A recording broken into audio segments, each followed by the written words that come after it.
köszönöm, hogy megosztjátok velem, hogy egy széria utcai tátrával lett kiszedve, még nincs rá pénz, hogy megtaningoljuk. Itt van, 600 000 kilométer után erre képes.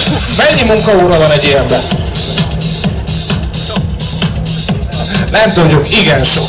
Na, egyébként igen, ezzel egy lecsajönnek. Képben vagyok.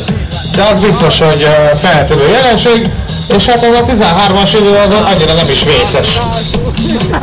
Azért valami spoilert lehet, hogy kéne erre rakni, hogy ne emelje fel a nózját, de gondolom azért normálisan ki van súlyozva, hisz azért hip-hop az a seggére föláll, akkor aztán szem nem marad szárazon. Jobbkormányos, sarkorlátkék Audi, jó van. Hoppá, szépen ellépünk, értelemszerűen a hajtástát szabta előre kihasználtuk. Határa azért az Octaviánkot elkezd dolgozni, és hát kilométerenként 1 liter gázolán biztos beszínpad. Király vagy testvérem! Király vagy! Te vagy a legnagyobb király! Áll lélekre!